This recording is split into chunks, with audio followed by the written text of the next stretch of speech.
Olá, meu nome é Wallace Santos e sou aluno do Centro Universitário Jorge Amado. Irei apresentar a vocês um pouco do conteúdo da matéria Banco de Dados, que é uma matéria muito bem ministrada no nosso centro. Apresentarei como é feito o relacionamento entre as tabelas que possuem três padrões de possibilidades: padrões de dados 1 para 1, padrões de dados 1 para muitos e padrões de dados muito para muitos. Vamos falar um pouco de padrão de dados 1 para 1. Vamos então observar o primeiro padrão, 1 para 1, e ver como este é aplicado. Neste padrão, um registro na tabela A deve ter somente um registro compatível na tabela B. Então, digamos que a tabela A contém seu nome e a tabela B contém os detalhes de seu salário e CPF. Cada pessoa na tabela A pode ter somente um número do CPF, e cada CPF indica apenas uma pessoa. Logo, uma pessoa e um CPF fazem deste relacionamento do tipo 1 para 1. O código func na tabela A representa uma chave primária e o código func na tabela B representa uma chave externa ou estrangeira. Estas tabelas também têm um relacionamento 1 para 1, já que a chave primária da tabela A, código func, está sendo usada como chave externa ou chave estrangeira na tabela B. Geralmente, faz mais sentido deixar seus dados 1 a 1 na sua tabela principal, mas, às vezes, há algumas vantagens que você tem ao puxar estas colunas para fora da principal. Tirar estas colunas permite que você escreva consultas mais rápidas. Por exemplo, se na maioria das vezes precisássemos consultar o CPF e não muito outras coisas, poderíamos consultar apenas na tabela menor. Se você tem uma coluna contendo valores que ainda não conhece, pode isolá-la e evitar valores null ou vazios na sua tabela principal. Ou então, você pode querer tornar alguns dados mais acessíveis.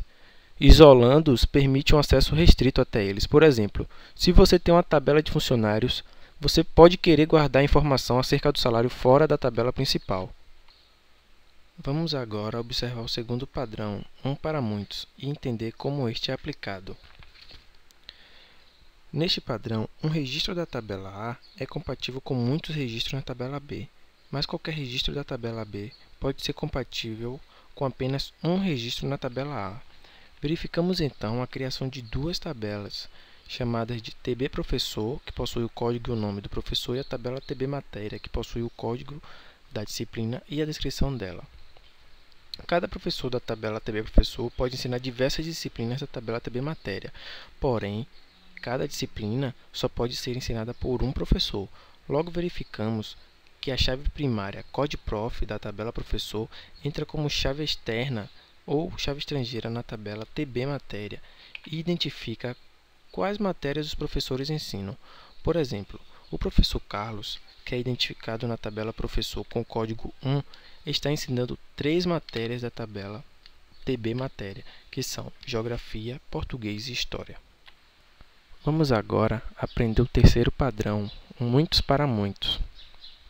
Neste padrão, não poderemos utilizar a mesma lógica que utilizamos para os dois primeiros padrões, 1 para 1 e 1 para muitos, pois, se adicionarmos as chaves primárias de duas tabelas como chaves estrangeiras na outra tabela, são gerados dados duplicados em nossa tabela. Verificamos então a criação de duas tabelas, TB Mulher e TB Sapato. TB Mulher possui o código e os nomes das mulheres, e a tabela TB Sapato possui o código e os nomes dos calçados.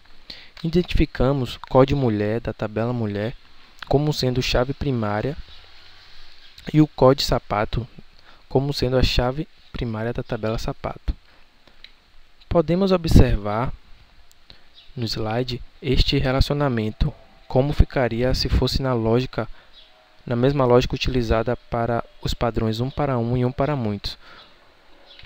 Porém, após o relacionamento, verificaríamos que a nossa tabela ficaria confusa e com vários dados duplicados. Então, para solucionar o nosso problema, precisaríamos de uma tabela de conexão que receberia apenas as chaves primárias das duas tabelas que queremos relacionar. Daí, precisamos vincular as colunas das chaves primárias de cada uma das tabelas originais com as colunas correspondentes na tabela de conexão. Chamamos a nossa tabela de conexão de TB Mulher Sapato e podemos verificar que ela está recebendo a chave primária da tabela TB Mulher e a chave primária da tabela TB Sapato. Esta foi uma pequena videoaula sobre relacionamento entre tabelas da matéria Banco de Dados. Obrigado e até a próxima.